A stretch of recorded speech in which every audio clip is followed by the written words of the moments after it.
Hey guys, in this guide I will show you how to download and install Mozilla Firefox on your Mac. Let's get started. Mozilla Firefox is an excellent browser that prioritizes privacy and offers a customizable browsing experience. Here's how to install it. Start by opening a browser already installed on your Mac. By default, this will be Safari. Open Safari by clicking on its icon. In Safari, go to the address bar or a search engine and type Mozilla Firefox. Look for the official Mozilla website in the results. Click on the link that says mozilla.org or something similar.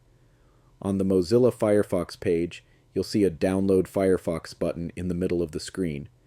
Click it, and the website will automatically detect that you're using a Mac and start downloading the installation file. Once the download starts, you'll see a file called firefox.dmg in your downloads.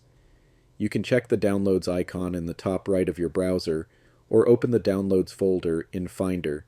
When the download finishes, double-click the DMG file to open it.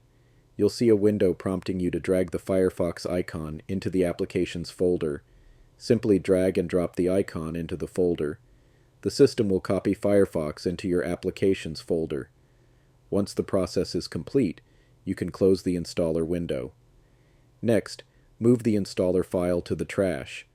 To open Firefox, click the magnifying glass icon in the top right corner of your Mac, Spotlight Search, and type Firefox. Alternatively, open Launchpad and locate Firefox. Click the Firefox icon to launch it. The first time you open Firefox, you'll see a pop-up asking for confirmation. Click Open. From here you can customize your browser settings or skip the setup to start browsing immediately. And that's it. Mozilla Firefox is now installed and ready to use. If you found this video helpful, don't forget to give it a thumbs up and subscribe to the channel for more Mac tips and tutorials. Thanks for watching, and I'll see you in the next one.